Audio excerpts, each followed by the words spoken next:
Hello, അമ്മ മനസ്സിൻ്റെ പുതിയൊരു എപ്പിസോഡിലേക്ക് എല്ലാവർക്കും സ്വാഗതം. ചാനൽ ആദ്യമായിട്ട് കാണുന്നവരാണെങ്കിൽ ഒന്ന് സബ്സ്ക്രൈബ് ചെയ്തിട്ട് ലൈക്ക് ചെയ്യണേ. സിദ്ധാർത്ഥിൻ്റെ അഡ്വക്കേറ്റിന് മറുപടി നൽകാനാവാതെ ആകെ കൺഫ്യൂഷനായി നിൽക്കുകയാണ് മനീഷ്. അതുപോലെ തന്നെ അവൻ്റെ മനസ്സ് നിറയെ മഹേഷ് തൻ്റെ മകളെ തട്ടിക്കൊണ്ടുപോയതും കൊല്ലുമെന്ന് ഭീഷണിപ്പെടുത്തിയ കാര്യങ്ങളൊക്കെയാണ്. അതുകൊണ്ട് തന്നെ മനീഷ് അവിടെ ആ കോടതിക്കൂട്ടിനുള്ളിൽ തലകറങ്ങി ബോധം കെട്ട് വീഴുകയാണ്. അപ്പോൾ കോടതിയാണെങ്കിൽ ആ സമയത്ത് ഡിസ്മിസ് പറയുവാണ്. കുറച്ചു നേരം കഴിഞ്ഞിട്ടാണ് ഇനി വീണ്ടും തുടങ്ങുക എന്നൊക്കെ പറയുന്ന സമയത്ത് എല്ലാവരും ഞെട്ടി നിൽക്കുകയാണ് മനീഷ് വീണത് കണ്ടിട്ട്, ബോധം കെട്ടിട്ട്, മേഘ ഉൾപ്പെടെ. അപ്പോൾ സിദ്ധാർത്ഥും മഹേന്ദ്രനൊക്കെ വേഗം ഓടിയിട്ട് മനീഷിനെ എഴുന്നേൽപ്പിക്കുകയാണ്. പക്ഷേ അവന് ബോധം ഉണ്ടായിരുന്നില്ല. അവനെ പിടിച്ചെഴുന്നേൽപ്പിച്ച് കൂട്ടിക്കൊണ്ടുവന്ന് അവരുടെ ഭാഗത്ത് ഇരുത്തിയതിന് ശേഷം മുഖത്ത് വെള്ളം തളിച്ചപ്പോഴാണ് മനീഷിന് ബോധം വരുന്നത്. അതേസമയം മനോഹര മേഘയുടെ അടുത്തേക്ക് പോയിട്ട് ചോദിക്കുന്നുണ്ട്, മേഘ, മനീഷിന് എന്താ പറ്റിയത്? അവൻ എന്താ ബോധം കെട്ട് വീണത്? വെള്ളം കുടഞ്ഞുകൊണ്ട് മനീഷിനെ ഉണർത്താൻ വേണ്ടി ശ്രമിച്ചുകൊണ്ടേയിരിക്കുകയാണ് സിദ്ധാർത്ഥും ബാക്കിയുള്ളവരും. ആ സമയത്ത് മനോഹരം മേഘയോട് ചോദിക്കുന്നുണ്ട്, എന്താ മേഘ ഇനി ചെയ്യുക? നീ സിദ്ധാർത്ഥിനെ പ്രണയിക്കുന്ന വിവരം മനീഷ് കോടതിക്ക് എല്ലാവർക്കും മുന്നിൽ വെച്ചിട്ട് സംസാരിച്ചു കഴിഞ്ഞല്ലോ. ഇനി എന്താ ചെയ്യുക? ഇതുകൊണ്ടാണ് അവനെ കോടതിക്കുള്ളിൽ വരാൻ പാടില്ല എന്ന് ഞാൻ പറഞ്ഞത്. ഇപ്പം കണ്ടില്ലേ അവൻ എന്തൊക്കെ അവന് വായി തോന്നിയതുപോലെയൊക്കെ വിളിച്ചു പറഞ്ഞെന്ന്. മനീഷിന് ബോധം വന്നതും അവൻ പൊട്ടി പൊട്ടി കരയാണ്. എന്താ കാരണമെന്ന് മനസ്സിലാവാതെ ചന്ദ്രികയും സിദ്ധാർത്ഥവും ഒക്കെ അവനെ ആശ്വസിപ്പിക്കാൻ ശ്രമിക്കുന്നുണ്ടായിരുന്നു. മേഘയും ആകെ ഷോക്കായിട്ട് നിൽക്കുകയാണ്, മനീഷ് എന്തിനാ ഇങ്ങനെ കരയുന്നത് എന്ന് വിചാരിച്ചിട്ട്. എന്തിനാ മനീഷ് താനിപ്പോൾ കരയുന്നത്? എനിക്ക് വല്ലാതെ പേടിയാവുന്നു സാർ, എനിക്ക് വല്ലാതെ പേടിയാവുന്നു. എന്തിന്? നീ ആരെയും ഭയപ്പെടേണ്ട, കാര്യം പറ. ഞാൻ സത്യങ്ങളൊന്നും കോടതിയിൽ വിളിച്ചു പറയാതിരിക്കാൻ വേണ്ടിയിട്ട് മഹേഷ് എൻ്റെ മോള് പ്രിയയെ കടത്തിക്കൊണ്ട് പോയിരിക്കുകയാണ്. അവൻ അവളെ കൊല്ലുമെന്ന് ഭീഷണിപ്പെടുത്തുകയാണ് എന്ന് മനീഷ് പറഞ്ഞ് പൊട്ടി പൊട്ടി കരയാണ്. അത് കേട്ടതും എല്ലാവരും ശരിക്കും ഷോക്കായിട്ടുണ്ടായിരുന്നു. അപ്പോൾ കരഞ്ഞുകൊണ്ട് മനീഷ് പറയുന്നുണ്ട്, ഞാൻ സത്യങ്ങൾ കോടതിയിൽ പറഞ്ഞു കഴിഞ്ഞാൽ തീർച്ചയായിട്ടും അവൻ എൻ്റെ മോളെ കൊല്ലും സാർ. എങ്ങനെയെങ്കിലും എൻ്റെ മോളെ രക്ഷിക്കണം സാർ, പ്ലീസ് സാർ എന്ന് പറഞ്ഞിട്ട് സിദ്ധുവിന് കൈപിടിച്ച് കൈകൂപ്പി നിൽക്കുകയാണ്. അപ്പോൾ സിദ്ധു ആണെങ്കിൽ മഹേന്ദ്രനെ നോക്കുന്നുണ്ട്. എന്നിട്ട് മനീഷിനോട് ചോദിക്കുകയാണ്, മഹേഷ് തൻ്റെ മോളെ കടത്തിക്കൊണ്ടുപോയത് എങ്ങോട്ടാണെന്നുള്ളതിന് എന്തെങ്കിലും വിവരം തന്നിട്ടുണ്ടായിരുന്നോ? ഇല്ല സാർ. മനീഷ്, നീ ടെൻഷൻ ആവണ്ട, ഞാൻ എങ്ങനെയെങ്കിലും പ്രിയയെ രക്ഷിച്ച് കൂട്ടിക്കൊണ്ടുവരും. മനീഷ് കരഞ്ഞുകൊണ്ട് സമ്മതിക്കുകയാണ്. അപ്പോൾ മഹേന്ദ്രൻ പറയുന്നുണ്ട്, സിദ്ധു, നീ പോയിട്ട് ഒരു പ്രശ്നത്തിലും അകപ്പെടാൻ ഇനി അവസരം ഉണ്ടാക്കണ്ട. നീ ഇനി പോലീസിൽ അറിയിക്ക്, അത് മതി. അപ്പോൾ മനീഷ് കരഞ്ഞുകൊണ്ട് ചോദിക്കുകയാണ്, അതിനുള്ളിൽ മഹേഷ് പ്രിയ എന്തെങ്കിലും ചെയ്തു കഴിഞ്ഞാൽ അവളെ കൊല്ലുകയോ മറ്റോ ചെയ്യുമോ? എനിക്ക് വല്ലാതെ ഭയമാവുന്നു സർ. അപ്പോൾ സിദ്ധു ചോദിക്കുന്നുണ്ട്, മനീഷ്, അവൻ നിന്നോട് സംസാരിച്ചതിൻ്റെ എന്തെങ്കിലും ഫോൺ റെക്കോർഡോ അല്ലെങ്കിൽ ഈ നമ്പറോ എന്തെങ്കിലും ഉണ്ടോ? ആ ഉണ്ട് സർ എന്ന് പറഞ്ഞിട്ട് വേഗം തന്നെ ഫോൺ എടുത്തിട്ട് മഹേഷ് വിളിച്ച നമ്പർ കാണിച്ചു കൊടുക്കുവാണ്. ഇതാണ് നമ്പർ എന്ന് പറഞ്ഞിട്ട് മനീഷ് ഫോൺ കൊടുത്തപ്പോൾ സിദ്ധു വേഗം തന്നെ ആ നമ്പർ വാങ്ങിയിട്ട് മറ്റൊരാളെ കോൾ ചെയ്തിട്ട് ആ നമ്പർ പറഞ്ഞു കൊടുക്കുവാണ്. എന്നിട്ട് കോൾ കട്ട് ചെയ്തിട്ട് മഹേന്ദ്രനോടും മറ്റുള്ളവരോടായിട്ട് പറയുന്നുണ്ട്, സൈബർ സെല്ലിൽ എൻ്റെ ഫ്രണ്ട് ഒരാളുണ്ട്, ഞാൻ അവനാണ് ഈ നമ്പർ കൊടുത്തത്. അവൻ ഈ നമ്പർ ഇപ്പോൾ തന്നെ സെർച്ച് ചെയ്തിട്ട് ഇതിൻ്റെ ലൊക്കേഷൻ എവിടെയാണ് ഉള്ളതെന്ന് ഇപ്പോൾ പറഞ്ഞു തരും. അങ്ങനെയാവുമ്പോൾ മഹേഷ് എവിടെയുള്ളതെന്ന് നമുക്ക് പെട്ടെന്ന് തന്നെ അറിയാൻ പറ്റും.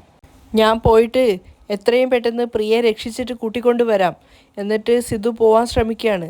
നിങ്ങളെല്ലാവരും ഇവിടെ തന്നെ നിൽക്കുന്നൊക്കെ പറഞ്ഞിട്ട്. അപ്പോൾ ചന്ദ്രിക അവനെ തടയാണ്. ഇപ്പോൾ പോവരുത് സർ, ഈ സമയത്ത് സാർ ഇവിടെ നിന്ന് പോയി കഴിഞ്ഞാൽ കേസിൽ നിന്ന് രക്ഷപ്പെടാൻ വേണ്ടി ശ്രമിച്ചതാണെന്ന് ജഡ്ജി മാഡം തെറ്റിദ്ധരിക്കും. അത് ശരിയാണെന്ന് മഹേന്ദ്രനും സിദ്ധുവിനും ഒക്കെ തന്നെ തോന്നുന്നുണ്ട്. അപ്പോൾ ചന്ദ്രിക എല്ലാവർക്കുമായിട്ട് പതിഞ്ഞ ശബ്ദത്തിൽ പറയാണ്, അതുകൊണ്ട് സർ ഇവിടെ നിന്നോളൂ, ഞാൻ പോയി പ്രിയയെ രക്ഷിച്ച് കൂട്ടിക്കൊണ്ടുവരാം. അത് കേട്ടത് മഹേന്ദ്രനും ലക്ഷ്മിക്കും ആകെ വെപ്രാളാവുകയാണ്, ഒപ്പം സിദ്ധാർത്ഥിനും. അപ്പോൾ മഹേന്ദ്രൻ ചോദിക്കുന്നുണ്ട്, എങ്ങനെയാ മോളെ നീ? അവൻ വളരെ അപകടകാരിയാണ്, അത് നിനക്കറിയാവുന്നതല്ലേ?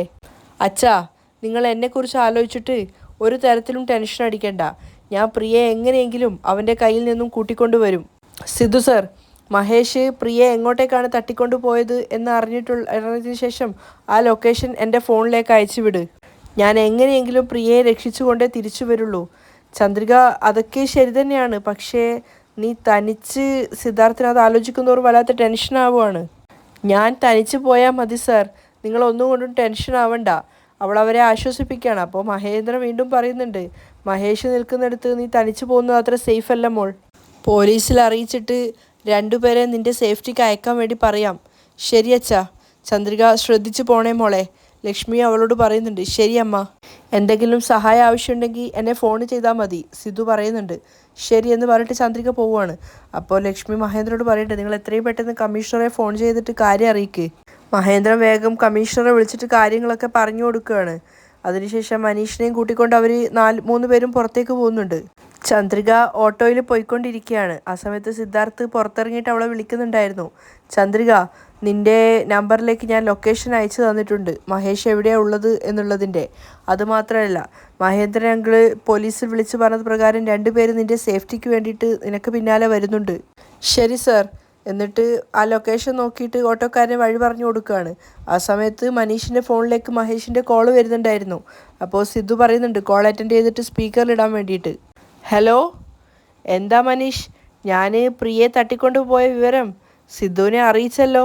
മഹേഷ് പരിഹാസത്തോടെയാണ് സംസാരിക്കുന്നത്. അവനാണെങ്കിൽ ഇപ്പം തന്നെ എന്നെ പിടിക്കാൻ വേണ്ടിയിട്ട് പോലീസിനെ പറഞ്ഞു വിടും.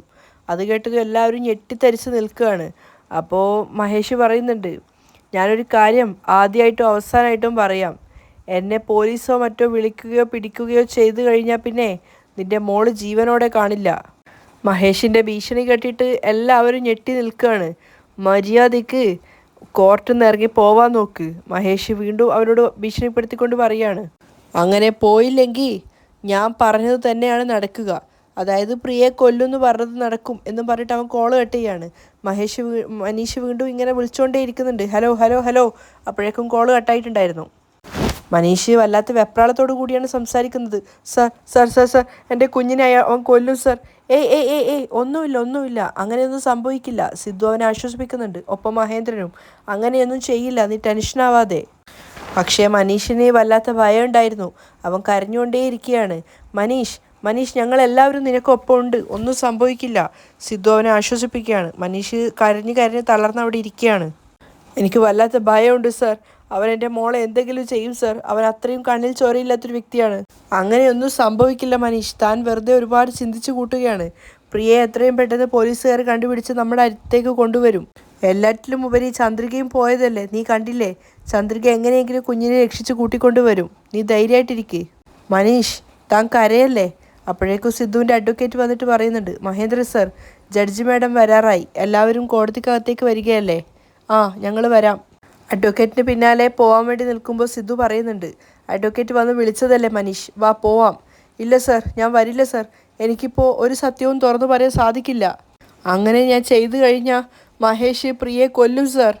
പ്രിയയെ എൻ്റെ കണ്ണുകൊണ്ട് കാണുന്നത് വരെ എന്നെക്കൊണ്ടൊരു സത്യവും പറയാൻ സാധിക്കില്ല സർ. മഹേഷ് എത്രത്തോളം അപകടകാരിയാണെന്ന് നിങ്ങൾക്ക് ആർക്കും അറിയില്ല. അതും പറഞ്ഞിട്ട് മനീഷ് കരയാണ്. ഒന്നും ചെയ്യാനാകാത്ത അവസ്ഥയിൽ നിസ്സഹായതയോടെ നിൽക്കുകയാണ് സിദ്ധാർത്ഥും ലക്ഷ്മിയും മഹേന്ദ്രനും. കാരണം മനീഷിനെ നിർബന്ധിക്കാനും വയ്യ, സത്യങ്ങൾ അവർക്ക് അവിടെ അറിയുകയും വേണം. അതേസമയം ചന്ദ്രിക ലൊക്കേഷൻ നോക്കി പോയിക്കൊണ്ടിരിക്കുകയാണ്. അപ്പോഴേക്കും കോടതിയുടെ അടുത്ത സമയമായിട്ടുണ്ടായിരുന്നു. പക്ഷേ സിദ്ധാർത്ഥും ബാക്കിയുള്ള ആൾക്കാരൊക്കെ ആകെ ഡെസ്പായിട്ടാണ് വന്ന് നിൽക്കുന്നത്. കാരണം എല്ലാവരും വിഷമത്തോടു കൂടിയാണ് നിൽക്കുന്നത്. മനീഷിനെ നിർബന്ധിക്കാനും പറ്റിയില്ല, അവനാണെങ്കിൽ കോടതിക്കുള്ളിലേക്ക് കയറി വന്നിട്ടുമില്ല. അപ്പോഴേക്കും ജഡ്ജ് വന്നിട്ടുണ്ടായിരുന്നു. എല്ലാവരും ബഹുമാനത്തോടെ എഴുന്നേറ്റ് നിൽക്കുകയാണ്. അപ്പോൾ ജഡ്ജ് ചോദിക്കുന്നുണ്ട്, വിചാരണ നടക്കുന്നതിനിടയിൽ ബോധം കെട്ട് വീണ മനീഷിനിപ്പോൾ എങ്ങനെയുണ്ട്? അയാളിപ്പോൾ നോർമലായിട്ടുണ്ട് മാഡം. അയാളെ വിചാരണയ്ക്ക് ചോദ്യം ചെയ്യാൻ വേണ്ടി ഇനി സാധിക്കുന്നതാണ്. സിദ്ധുവിൻ്റെ അഡ്വക്കേറ്റ് പറയാണ്. അങ്ങനെയാണെങ്കിൽ മനീഷിനോട് വരാൻ വേണ്ടി പറയൂ. അപ്പോൾ മനീഷിൻ്റെ പേരെടുത്ത് വിളിക്കുകയാണ്. മനീഷ് പുറത്താണുള്ളത്. അപ്പോൾ അത് സിദ്ധുവിൻ്റെ അഡ്വക്കേറ്റ് പറഞ്ഞു കൊടുത്തപ്പോൾ ഒരു പോലീസുകാരൻ പുറത്തു പോയിട്ട് മനീഷിനോട് വരാൻ വേണ്ടി പറയാണ്. ജഡ്ജി മാഡം വിളിക്കുന്നുണ്ട്, അകത്തേക്ക് വാന്ന്. അപ്പോൾ മനീഷ് അയാൾക്ക് പിന്നാലെ അകത്തേക്ക് വരുന്നുണ്ട്. മനീഷ് കോടതിക്കകത്ത് വന്നിട്ട് മേഘയെ മനോഹരനെ നോക്കിയിട്ട് അല്പസമയം നിൽക്കുകയാണ്. ആ സമയത്ത് മേഘ ഇങ്ങനെ മനസ്സിൽ പിറുപിറുത്തോട് ചിന്തിക്കുകയാണ്, അയ്യോ ഇവൻ ഇനിയും പോയിട്ടില്ലേ, ഇനി എന്തൊക്കെയാണ് കോടതി വിളിച്ചു പറയാൻ പോകുന്നത് ദൈവത്തിനറിയാം. മനീഷ് മേഘയ്ക്ക് മുന്നിൽ കൂടെ കോടതിക്കൂട്ടിനകത്തേക്ക് കയറി പോവുകയാണ്. അപ്പോൾ മനോഹരൻ മനസ്സിൽ ചിന്തിക്കുന്നുണ്ട്, മേഘ, ഇന്നത്തോടെ നിൻ്റെ ആട്ടം അവസാനിച്ചിരിക്കുകയാണ്. മഹേഷ് എല്ലാ കാര്യങ്ങളും ഇപ്പം തുറന്നു പറയും, അത്രയേ നീ ഉള്ളൂ. മേഘ വല്ലാത്ത പരിഭ്രമത്തോടു കൂടിയാണ് നിൽക്കുന്നത്. ആ സമയത്ത് ജഡ്ജി മനീഷിനോട് ചോദിക്കുന്നുണ്ട്, മനീഷ് ഇപ്പോൾ നിങ്ങൾക്ക് ഓക്കെ ആയോ? ആ, ഓക്കെ ആയി മാഡം. ശരി, അങ്ങനെയാണെങ്കിൽ ഇനി ഞാൻ ചോദിക്കാൻ പോകുന്ന ചോദ്യങ്ങൾക്ക് കൃത്യമായി മറുപടി നൽകണം. നിങ്ങൾ ജനുവരി 8-ാം തീയതി UK പോയി എന്നാണ് പറയുന്നത്. എന്നാൽ അത് കള്ളമാണെന്ന് ഇപ്പോൾ കോടതിക്ക് ബോധ്യമായി. നിങ്ങൾ മാർച്ച് 8-ാം തീയതിയാണ് യഥാർത്ഥത്തിൽ UK പോയത്. അതിനുള്ള തെളിവുകൾ സിദ്ധുവിൻ്റെ ഭാഗം വക്കീല് കോടതിയിൽ ഹാജരാക്കിയിട്ടുണ്ട്. അപ്പോൾ സംഭവം നടന്ന അന്ന് നിങ്ങൾ എവിടെയായിരുന്നു ഉണ്ടായിരുന്നത്? എന്ന് ചോദിക്കുന്ന സമയത്ത് മനീഷ് ഭയത്തോടു കൂടി മേഘയെ നോക്കുവാണ്. മേഘയും വല്ലാത്ത പരിഭ്രാന്തിയോടു കൂടിയാണ് നിൽക്കുന്നത്. മനീഷ് സത്യങ്ങൾ വിളിച്ചു പറഞ്ഞു പോകുമോ എന്ന ഭയത്തിൽ. പക്ഷേ മനീഷിന് സത്യങ്ങൾ തുറന്നു പറയാൻ വല്ലാത്ത ഭയം ഉണ്ടായിരുന്നു. അവൻ ജഡ്ജിയോട് പറയാണ്, എനിക്ക് എന്തോ മയക്കം വരുന്ന പോലെ തോന്നുന്നു. ശരി, അങ്ങനെയാണെങ്കിൽ നിങ്ങൾ അവിടെ പോയി ഇരിക്കൂ എന്ന് പറഞ്ഞപ്പോൾ മനീഷ് വീണ്ടും ഇറങ്ങി പുറത്തേക്ക് വരികയാണ്. അടുത്തതായിട്ട് മേഘയെ ചോദ്യം ചെയ്യാനായിട്ട് വിളിപ്പിക്കുകയാണ്. അഡ്വക്കേറ്റ് മേഘയോട് ചോദിക്കുന്നുണ്ട്, സംഭവം നടന്ന ദിവസം മനീഷ് നിങ്ങളുടെ കൂടെ നിങ്ങളുടെ വീട്ടിലാണ് ഉണ്ടായിരുന്നത്. പക്ഷേ ആ സമയം നിങ്ങൾ ബോധമില്ലാത്ത അവസ്ഥയിലായതുകൊണ്ട് മനീഷ് നിങ്ങളുടെ കൂടെ വന്നതോ അവിടെ നിന്നതോ ഒന്നും നിങ്ങൾ അറിഞ്ഞിട്ടുണ്ടാവില്ല അല്ലേ? മേഘ ഒന്നും പറയാതെ നിൽക്കുകയാണ്. അപ്പോൾ അഡ്വക്കേറ്റ് അടുത്തൊരു ചോദ്യം ചോദിക്കുന്നുണ്ട്. സിദ്ധാർത്ഥിൻ്റെ മേൽ സംശയം പറയുന്ന നിങ്ങൾ എന്തുകൊണ്ടാണ് മനീഷിൻ്റെ മേൽ സംശയം പറയാത്തത്? അത് കേട്ടപ്പോൾ മേഘ ആദ്യം ഒന്ന് പതറിയെങ്കിലും പെട്ടെന്ന് അവൾ കോൺഫിഡൻസോടെ പറയുന്നുണ്ട്, ഇല്ല മാഡം, മനീഷ് അങ്ങനെയൊന്നും ചെയ്യുന്ന ആളല്ല. അദ്ദേഹത്തെ പറ്റി എനിക്ക് നന്നായിട്ട് അറിയാം. പക്ഷേ സിദ്ധു ഒരു മോശമായ വ്യക്തിയാണ്. അവൻ എന്നോടുള്ള ദേഷ്യം തീർക്കാൻ വേണ്ടിയിട്ടായിരിക്കും ഇങ്ങനെ ഒരു കാര്യം ചെയ്തിട്ടുണ്ടാവുക. ഇല്ല മേഘ, നിങ്ങൾ പറയുന്നത് തെറ്റാണ്. 7 വർഷമായിട്ട് നിങ്ങളും മനീഷും തമ്മിൽ വേർപിരിഞ്ഞാണ് താമസിക്കുന്നത്. മനീഷിനാണെങ്കിൽ നിങ്ങളുടെ കൂടെ ഒന്നിച്ച് ജീവിക്കണമെന്ന ആഗ്രഹവുമുണ്ട്. എന്നാൽ നിങ്ങളാണെങ്കിൽ അവൻ്റെ കൂടെ ഒന്നിച്ച് ജീവിക്കാൻ താല്പര്യമില്ല എന്ന് പറഞ്ഞ് ഓരോ തവണയും അവനെ വിലക്കിക്കൊണ്ടേയിരിക്കുകയാണ്. സിദ്ധുവിൻ്റെ അഡ്വക്കേറ്റ് കൃത്യമായ ചോദ്യങ്ങളാണ് ചോദിച്ചുകൊണ്ടിരിക്കുന്നത്. നിങ്ങളുടെ കൂടെ ഒന്നിച്ച് ജീവിക്കണമെന്ന് ആഗ്രഹിച്ച മനീഷ് ഈ ഒരു അവസരം മുതലാക്കി നിങ്ങളെടുത്ത് മോശമായിട്ട് പെരുമാറിയതായിക്കൂടെ? മേഘയ്ക്ക് ഒന്നുകൂടി ആലോചിക്കേണ്ടതായിട്ട് പോലും വന്നില്ല. അവൾ കോടതിയോട് പറയുന്നുണ്ട്, ഇല്ല, മനീഷ് അങ്ങനെ തെറ്റായിട്ട് നടക്കുന്ന ഒരാളല്ല. അതുകൊണ്ട് മനീഷ് ആയിരിക്കില്ല എൻ്റെ വയറ്റിൽ വളരുന്ന കുഞ്ഞിൻ്റെ അച്ഛൻ. അപ്പോൾ അഡ്വക്കേറ്റ് ചോദിക്കുകയാണ്, ശരി, അങ്ങനെയാണെങ്കിൽ നിങ്ങളുടെ വയറ്റിൽ വളരുന്ന കുഞ്ഞിൻ്റെ അച്ഛൻ മനീഷും അല്ല സിദ്ധുവും അല്ല, പിന്നെ ആരായിരിക്കും? ആ ചോദ്യം കേട്ടതും മേഘ ശരിക്കും ഷോക്കായി പോയിട്ട് നിൽക്കുകയാണ്. അപ്പോൾ അച്ഛൻ ആരാണെന്ന് അറിയാത്ത കുഞ്ഞിനെയാണോ നിങ്ങൾ വയറ്റിൽ ചുമന്നുകൊണ്ട് നടക്കുന്നത്? അഡ്വക്കേറ്റിൻ്റെ ചോദ്യം മേഘയെ ചാട്ടുള്ളി കീറി പോലെ മുറിക്കുന്നുണ്ടായിരുന്നു. അത്രയും അപമാനിക്കുന്ന രീതിയിലാണ് ക്വസ്റ്റ്യൻ വന്നുകൊണ്ടിരിക്കുന്നത്. മേഘയാണെങ്കിൽ തലതാഴ്ത്തി നാണക്കേടോടെ നിൽക്കുകയാണ്. മനീഷിനും അത് കേട്ടിട്ട് സഹിക്കാനാവുന്നുണ്ടായിരുന്നില്ല. അവനും നാണക്കേടോടുകൂടി നിൽക്കുകയാണ്. അപ്പോൾ മനോഹരനും പറയുന്നുണ്ട്, എന്തൊക്കെയാണ് ഇവർ ഈ ചോദിക്കുന്നത്? മഹേന്ദ്രനും ലക്ഷ്മിയൊക്കെ തലതാഴ്ത്തി നിൽക്കുകയാണ്. കാരണം സ്വന്തം മകളെപ്പോലെ കണ്ട് സ്നേഹിച്ച കുട്ടിയാണ് മേഘയും. അഡ്വക്കേറ്റിൻ്റെ ചോദ്യം അതിര് കടന്ന് പോകുന്നുണ്ടായിരുന്നു. അപ്പോൾ മേഘ പറയുന്നുണ്ട്, മാഡം, ഇങ്ങനെയൊന്നും ഇനി എന്നോട് ചോദിക്കരുത്. അവൾക്ക് വല്ലാത്ത ദേഷ്യം വരികയാണ്. എൻ്റെ വയറ്റിൽ വളരുന്ന കുഞ്ഞിന് സിദ്ധു ആണ് കാരണം. ഞാൻ കൃത്യമായ തെളിവുകളും എവിഡൻസുകളും ഹാജരാക്കിക്കൊണ്ടാണ് സംസാരിക്കുന്നത്. നിങ്ങൾ സിദ്ധു ആണ് വയറ്റിൽ വളരുന്ന കുഞ്ഞിൻ്റെ അച്ഛനെന്ന് പറയുന്നു എന്ന് കരുതി അത് വിശ്വസിക്കാൻ സാധിക്കില്ല. തൻ്റെ വയറ്റിൽ വളരുന്ന കുഞ്ഞിന് സിദ്ധു അല്ല കാരണം, മനീഷും അല്ല കാരണം. അങ്ങനെയാണെങ്കിൽ നിൻ്റെ ബോയ് ഫ്രണ്ട്സിൻ്റെയൊക്കെ നമ്പർ തന്നു കഴിഞ്ഞാൽ നിൻ്റെ വയറ്റിൽ വളരുന്ന കുഞ്ഞിൻ്റെ അച്ഛൻ ആരാണെന്ന് കണ്ടുപിടിക്കാൻ കുറച്ചുകൂടി എളുപ്പമായിരിക്കും. അഡ്വക്കേറ്റിൻ്റെ ചോദ്യം കേട്ടതും മേഘയ്ക്ക് സഹിക്കാനാവുന്നുണ്ടായിരുന്നില്ല. കാരണം അത്രത്തോളം അവളെ നാണം കെടുത്തിക്കൊണ്ടാണ് ഓരോരോ ചോദ്യങ്ങളും ചോദിക്കുന്നത്. അവൾക്ക് സഹിക്കാവുന്നതിൻ്റെ ലിമിറ്റ് കഴിഞ്ഞതുകൊണ്ട് അവൾ കോടതിയോട് തന്നെ കരഞ്ഞുകൊണ്ട് പറയാണ്, എന്നെക്കുറിച്ച് എന്തിനാണ് ഇങ്ങനെയൊക്കെ സംസാരിക്കുന്നത്? ഞാൻ നിങ്ങൾ കരുതുന്നത് പോലെ അങ്ങനെയുള്ളൊരു പെണ്ണല്ല. എനിക്കിത് വലിയ അപമാനമായിട്ടാണ് തോന്നുന്നത് എന്ന് പറഞ്ഞ് മേഘ പൊട്ടിക്കരയാണ്. അപ്പോൾ അഡ്വക്കേറ്റ് ചോദിക്കുന്നുണ്ട്, അതെന്താ മേഘ, തനിക്കൊരു ന്യായം സിദ്ധുവിനൊരു ന്യായം എന്നാണോ? ചെയ്യാത്ത തെറ്റിന് ഒരു കാരണവുമില്ലാതെ നിങ്ങൾ സിദ്ധാർത്ഥിൻ്റെ മേൽ കുറ്റം ഉണ്ടാക്കുവാണ്. സിദ്ധു ഒരു തെറ്റും ചെയ്യാതിരുന്നിട്ടും നിങ്ങൾ മീഡിയാസിനും പത്രക്കാരെയും ഒക്കെ വിളിച്ചു വരുത്തി ഒരു തെറ്റും ചെയ്യാത്ത സിദ്ധാർത്ഥിൻ്റെ മേൽ ഇങ്ങനെ വലിയൊരു കുറ്റമാണ് ചാർത്തി കൊടുത്തിട്ടുള്ളത്. അപ്പോൾ അയാൾ എത്രത്തോളം അപമാനിക്കപ്പെട്ടിട്ടുണ്ടാവും. അപ്പോൾ മേഘ കരഞ്ഞുകൊണ്ട് തലതാഴ്ത്തിയിട്ട് പറയാണ്, ഞാൻ പറയുന്നത് സത്യമാണ്. എന്നെ ഇങ്ങനെ ഒരു ഗതികേടിലാക്കിയ സിദ്ധുവിനെ നിങ്ങൾ ജയിലിൽ കൊണ്ടിടൂ. എനിക്ക് കുട്ടി ജനിക്കുന്നത് വരെ സിദ്ധു ജയിലിൽ കിടക്കണം. മാഡം പ്ലീസ് എന്ന് പറഞ്ഞ് കരഞ്ഞുകൊണ്ട് ജഡ്ജിന് നേരെ കൈകൂപ്പി നിൽക്കുകയാണ്. ഞാൻ പറയുന്നത് വിശ്വസിക്കണം മാഡം, ഞാൻ പറയുന്നതാണ് സത്യം.